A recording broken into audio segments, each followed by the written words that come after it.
Le Canada est un pays incroyable avec des faits fascinants qui vont au-delà de ce qu'on peut trouver sur Internet.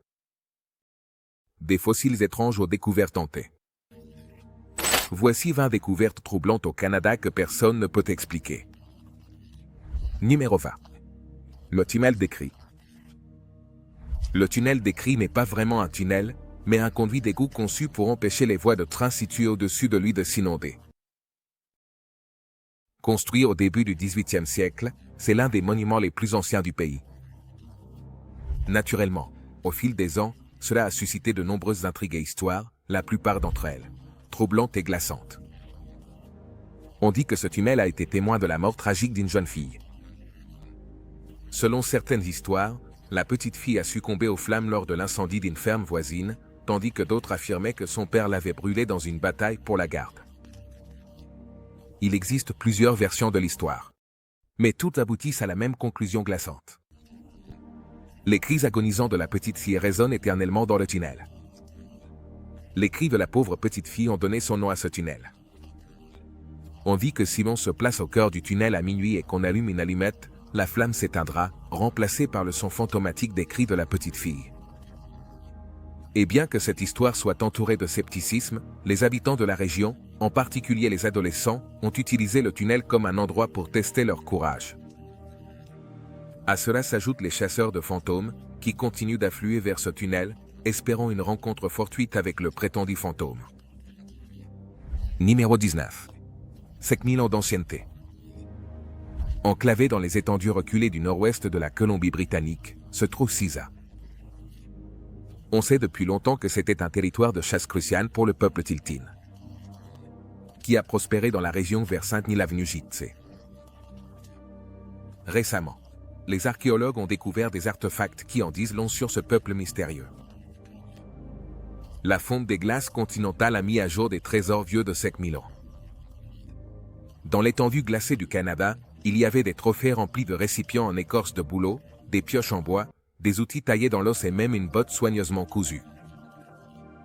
Ces artefacts, bien que banals, révélaient beaucoup sur les gens qui erraient autrefois dans l'étendue glacée il y a des milliers d'années. Numéro 18. Crâne de dinosaure au look étrange. Ça peut ne pas sembler inquiétant, mais les archéologues sont restés bouche bée en découvrant ce fossile de dinosaure étrange. Il s'agit du Pachyrhinosaurus, qui signifie littéralement lézard à nez épais, découvert au Canada. Il va sans dire que son apparence étrange a déconcerté les chercheurs. Les experts pensent que ce dinosaure errait dans les paysages du nord-ouest de l'Amérique du Nord, notamment dans certaines parties du Canada et de l'Alaska, il y a entre 71 et 67 millions d'années, près de la fin de la période Crétacée. Cette espèce a été découverte pour la première fois à la fin des années 1940 par Charles M. Sternberg, en Alberta, Canada, et a immédiatement attiré l'attention des archéologues en raison de sa forme si différente. Il atteint des longueurs d'environ 6 à 8 mètres. Avec une hauteur de 1,80 m et un poids allant jusqu'à 2 ou 3 tonnes, le Pachyrhinosaure était un véritable poids lourd et un herbivore redoutable. Tout comme les herbivores d'aujourd'hui, on pense que cette espèce vivait en troupeau, ce qui non seulement la protégeait des prédateurs, mais cela laissait aussi entrevoir des comportements sociaux complexes. Les paléontologues spéculent sur la possibilité que ces troupeaux comptaient des centaines, voire des milliers d'individus, ce qui aurait constitué une vision décourageante pour n'importe quel prédateur. Le régime alimentaire du Pachyrhinosaure n'était pas non plus inhabituel, car il consistait probablement en des matières végétales dures, comme des palmiers et des cycadées, qu'il pouvait traiter efficacement avec son bec et les dents de ses joues. Bien que des décennies se soient écoulées depuis que nous avons découvert son fossile, les archéologues continuent d'en apprendre davantage sur cette étrange créature. Numéro 17. Un ours brun blanc. Les campeurs expérimentés savent quoi faire lorsqu'ils rencontrent un ours. Il y a un dicton qui dit « Si c'est noir, riposte. Si c'est marron, baisse-toi. Si c'est blanc, bonne nuit. » Je ne me suis pas encore retrouvé face à un ours, mais ce dicton fonctionne probablement. Si c'est un ours noir, le mieux, c'est de se défendre. Si c'est un ours brun, alors tu devrais probablement te coucher et faire le mort. Mais si c'est blanc, ce qui fait référence aux ours polaires, tu devrais dire tes dernières paroles, car si cet animal te poursuit, considère-toi comme condamné. Mais ne prends pas ce conseil trop à cœur. Après tout, il arrive parfois que les ours bruns soient blancs. Il suffit de jeter un œil à cet exemplaire qui a été aperçu au Canada, plus précisément le long de l'autoroute Trans-Canada, en 2023. De loin, on dirait un ours polaire, mais en fait, c'est un ours brun. Les Amérindiens appellent les ours noirs des ours esprits. Mais qu'en est-il des ours bruns blancs? Ils sont si rares qu'il n'y a aucune tradition à leur sujet. Ce type en particulier a été surnommé par les habitants Dakota, un petit nom affectueux pour l'animal. Il a surpris plusieurs pilotes à plusieurs reprises ces dernières années avec son manteau frappant. Si vous vivez dans les Rocheuses canadiennes, vous verrez peut-être cette beauté se promener sur la route. Si c'est le cas, tu voudras peut-être lui faire une photo ou une vidéo.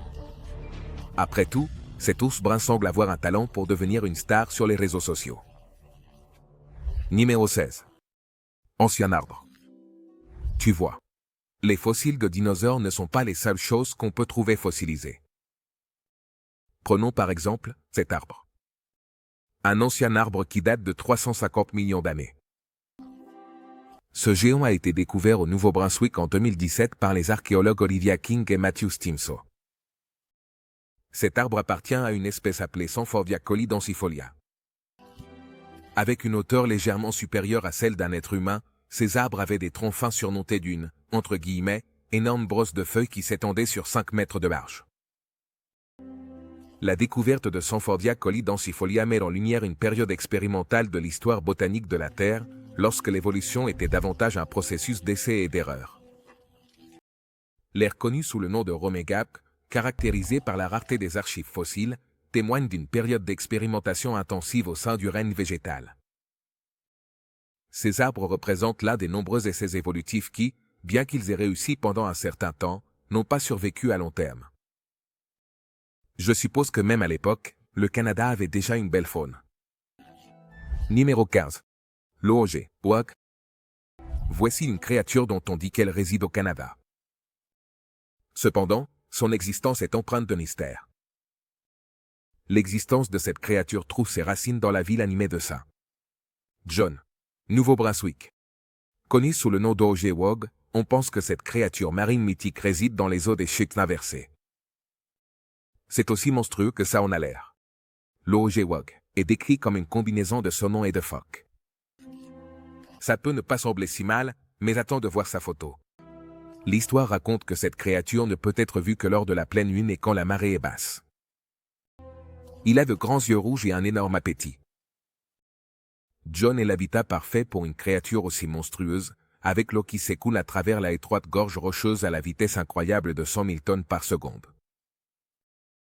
Le premier aperçu ou enregistrement de cette créature remonte à la bibliothèque publique gratuite de Saint John, où sur une seule fiche on peut lire « Tricite ». Hugbug. Une créature mythologique ressemblant à la fois à un saumon et à une phoque, qui habite dans les eaux proches des chutes inversées. Hugbug signifie apparemment animal amical en esquimau. Fin de la citation.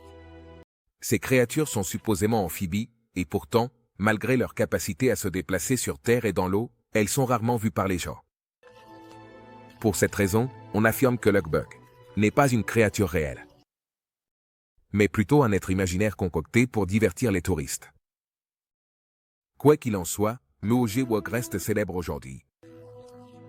Numéro 14. De l'eau qui pourrait abriter une vie extraterrestre. Imaginez plonger dans les profondeurs de la croûte terrestre, bien en dessous de la vie animée des terres familières du Canada, juste pour découvrir un royaume si ancien et isolé qu'il pourrait tout aussi bien venir d'un autre monde. Les scientifiques l'ont trouvé dans les profondeurs d'une mine du nord de l'Ontario, une eau qui est restée intacte pendant possiblement des milliards d'années. Il s'agit d'une sorte de capsule temporelle liquide qui pourrait abriter des formes de vie si différentes de nos organismes de surface qu'elle pourrait tout aussi bien être considérée comme extraterrestre. Cette eau millénaire, trouvée à 2,4 km sous terre, ne se distingue pas seulement par son ancienneté, mais aussi par le potentiel qu'elle renferme pour comprendre la résistance et l'adaptabilité de la vie. L'environnement dans lequel se trouve cette eau est extrême à tous points de vue, avec de fortes pressions, une absence de lumière solaire, et une composition chimique très différente de celle de l'eau de surface que nous connaissons. Cependant, la possibilité que la vie microbienne puisse exister dans de telles conditions élargit notre compréhension de l'endroit où la vie peut prospérer, tant sur Terre que possiblement sur d'autres planètes, avec le même environnement difficile que les zones gelées du Canada. Numéro 13. Les horreurs de l'hôtel Banff Springs. L'hôtel Banff Springs, situé dans le parc national de Banff, a été conçu par William Cornelius Vannon de la Canadian Pacific Railway dans les années 1880. Il a été construit autour de sources minérales découvertes en 1883 et a ouvert ses portes en 1888. Inspiré par les châteaux écossais, il est devenu une destination touristique importante en Amérique du Nord. Son architecture combine des éléments du mouvement des arts et métiers. L'hôtel Banff Springs, conçu par Bruce Price, était une merveille de son époque, avec des services luxueux et un hébergement pour 280 000 invités. Cependant, il est également connu pour ses histoires de fantômes, comme celle de la mariée fantôme, une figure tragique qui aurait péri dans un accident lors de son mariage à l'hôtel.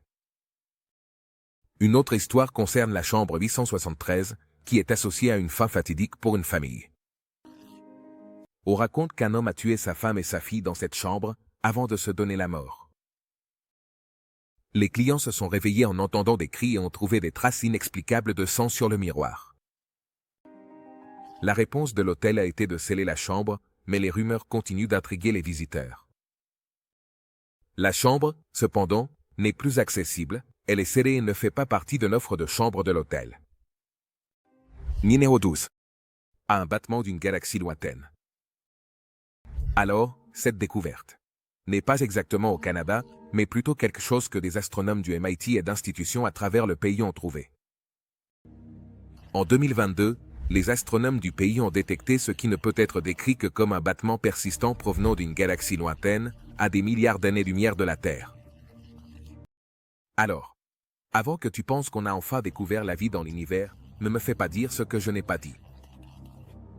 Ce battement n'est pas un vrai battement, mais plutôt une explosion persistante. Ce signal remarquable, officiellement désigné sous le nom de FRB. 2019 à 2021.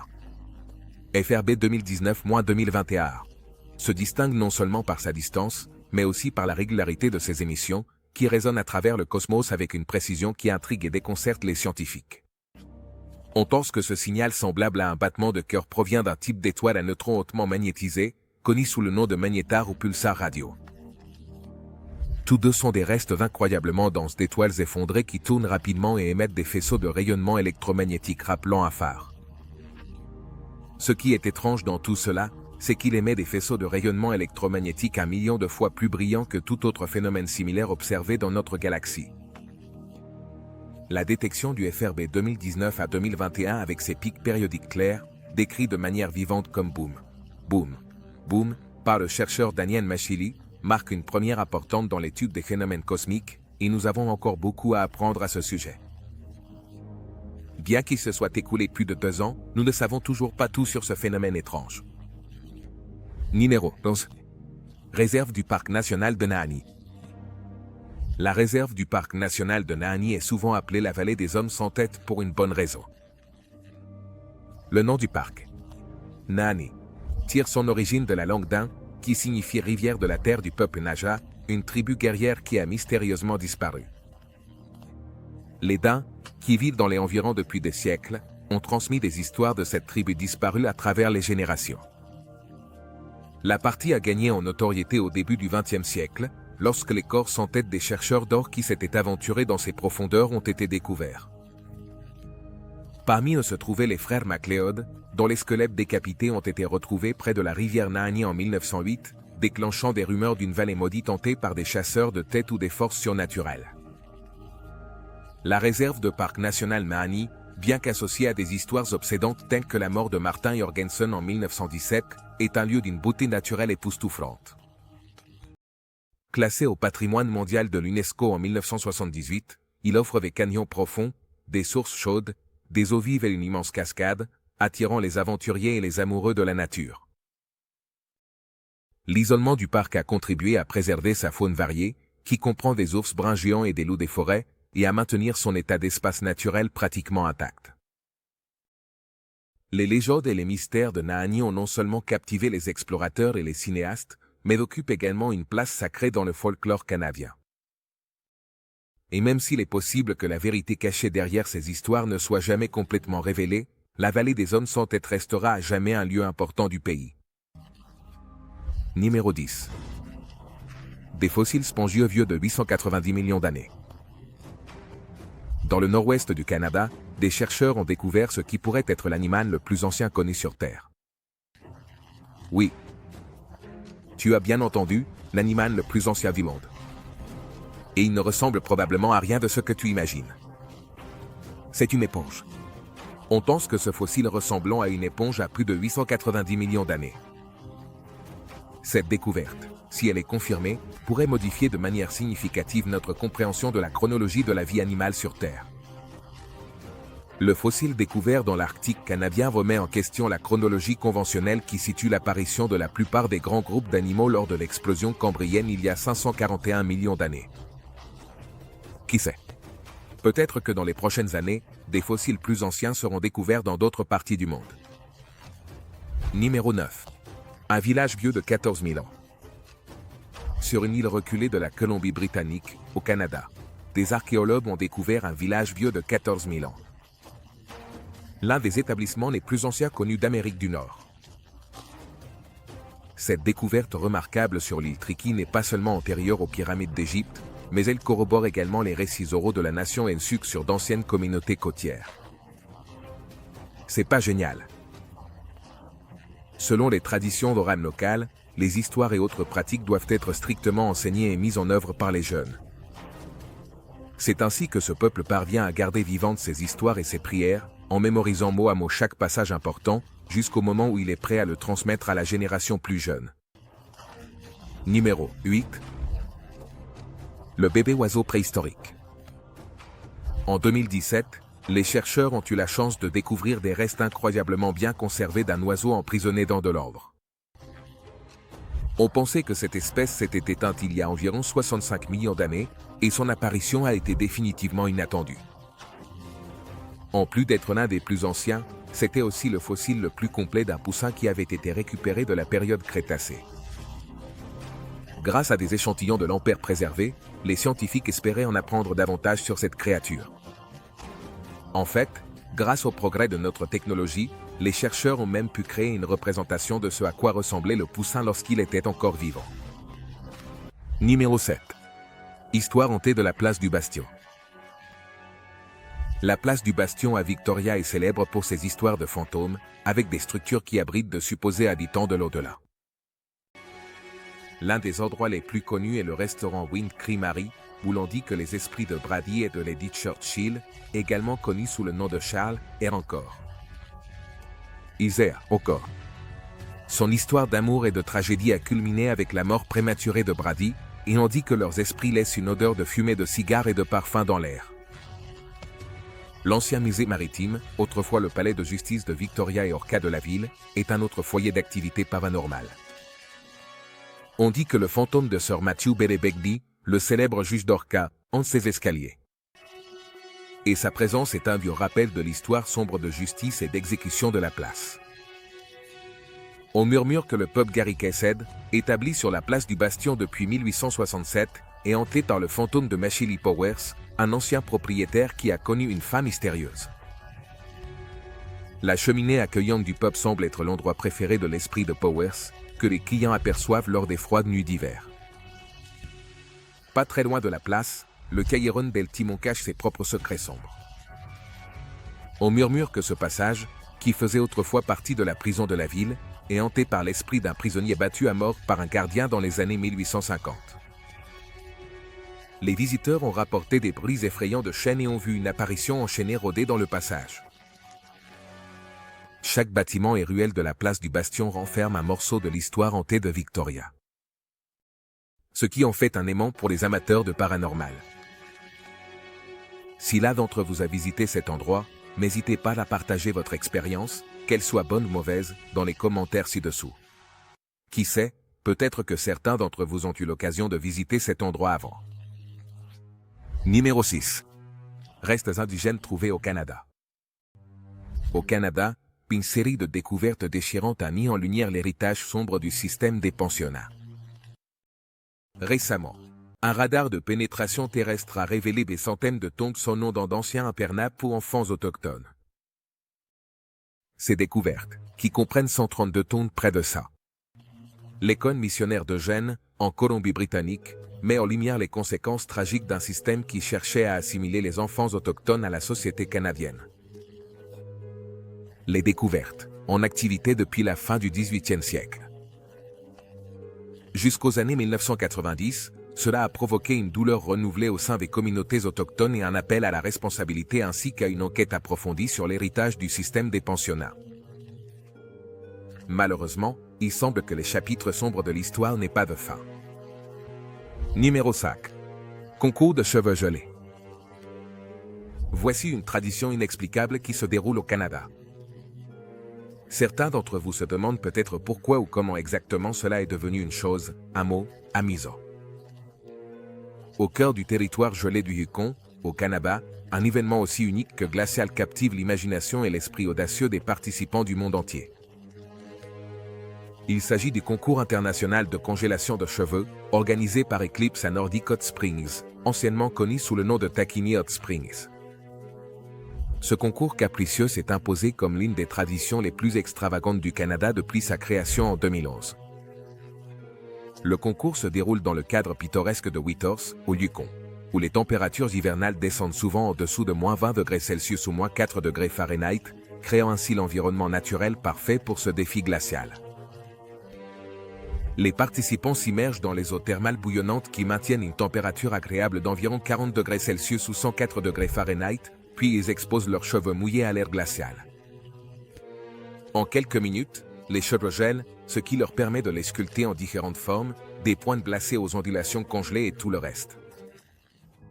Les coiffures congelées finales sont le résultat de la participation au concours de congélation de cheveux. Au départ, c'était modeste. Le concours offrait un petit prix en espèces et attirait seulement quelques dizaines de participants. Cependant, une image virale en 2015 l'a catapulté vers une renommée internationale, augmentant sa notoriété et ses taux d'engagement. Aujourd'hui, les concurrents se disputent des prix substantiels dans des catégories telles que meilleur homme, meilleure femme, meilleur groupe et plus encore, avec des prix de $2000 pour les gagnants. Si j'étais au Yukon, je tenterais définitivement ma chance. Numéro 4. Os de mammouth laineux. Dans les paysages escarpés et gelés du Yukon canadien, un groupe de chercheurs d'or sans méfiance est tombé sur quelque chose qui valait son pesant d'or. Une découverte rare de os de mammouth laineux cachés sous terre depuis 30 000 ans. La découverte a eu lieu dans la petite mine d'Écailles, où les mineurs, ne s'attendant qu'à l'éclat de l'or, ont déterré quelque chose de bien plus remarquable. Parmi les découvertes, il y avait une énorme défense, si grande et lourde, qu'elle a captivé l'imagination des mineurs et leur respect pour les créatures mammouths qui erraient autrefois dans les terres sauvages du Canada préhistorique. Parmi les restes découvertes, il y avait des côtes, des dents les plus encore, ce qui laissait penser à des squelettes presque complets de 3 mammouths qui étaient supposés appartenir à la même famille ou à la même arde. Le paléontologue en chef du gouvernement du Yukon, Grant Cesula, a été appelé pour examiner les découvertes. Son évaluation initiale a suggéré la présence d'un mammouth adulte, d'un jeune adulte et d'un jeune, probablement d'une même famille ou arde qui se sont retrouvés ensemble. Cette hypothèse a ouvert une infinité de questions et de possibilités sur leur vie et les circonstances de leur disparition. Cette découverte nous renseigne sur ces créatures colossales, à la fourrure épaisse et aux crocs énormes, qui ont traversé le pont de Bering pour arriver en Amérique du Nord. Ils prospéraient dans les environnements froids, secs, et probablement dépourvus d'arbres de l'époque, et ont disparu il y a environ 10 000 ans. Probablement en raison des changements environnementaux et de la chasse humaine. Cette découverte au Yukon fait partie d'un récit plus large, qui inclut de nombreux cas où des mineurs et des chasseurs à travers l'Amérique du Nord ont déterré les restes de ces géants de l'ère glaciaire, allant de crânes complets à des os de fémur trouvés dans les rivières. Chaque découverte ajoute une pièce au puzzle de l'histoire du mammouth laineux sur ce continent. Numéro 3. Whopper de Dungarbo. Vous avez peut-être déjà entendu parler de cet animal, surtout si vous êtes du Canada, le dingarbon whooper. Cette entité a ses racines principalement dans les forêts denses du Nouveau-Brunswick. Cette légende remonte à la fin du 19e siècle et raconte l'histoire d'un jeune cuisinier irlandais nommé Ryan, qui a connu une fin tragique dans un camp de bûcherons près de la rivière Dingarbon. L'histoire raconte que Ryan était connu pour ses cris stridents qui réveillaient les bûcherons chaque matin. Il a amené au camp un ceinturon rempli de ses économies. Malheureusement, sa richesse est devenue sa perte lorsqu'il s'est retrouvé seul avec le chef du camp, une figure respectée mais mystérieuse. À son retour, les bûcherons trouvent Ryan sans vie, sans le ceinturon de l'argent, et avec le chef du camp qui donne une explication faible de sa mort soudaine. Au fur et à mesure que l'histoire se déroule, une tempête empêche les hommes de quitter le camp. Ce qui les a obligés à enterrer Ryan dans une tombe peu profonde dans la forêt. Cette nuit-là, et pendant de nombreuses autres, l'air s'est rempli de cris et de hurlements terrifiants qui ont poussé les hommes à fuir le camp par peur de ne jamais revenir. Ces bruits terrifiants, que l'on croyait être l'esprit tourmenté de Ryan, ont continué jusqu'à ce qu'un prêtre de renommée réalise un exorcisme sur place, que certains disent avoir étouffé les perturbations fantomatiques. Cependant, d'autres affirment que les cris du chanteur de Dingarbon se font encore entendre aujourd'hui. La légende du chanteur de Dingarbon a profondément marqué la culture locale, inspirant des chansons, des pièces de théâtre et même un train de passagers baptisé en son honneur. Numéro 2, un chiot de loup de l'âge de glace.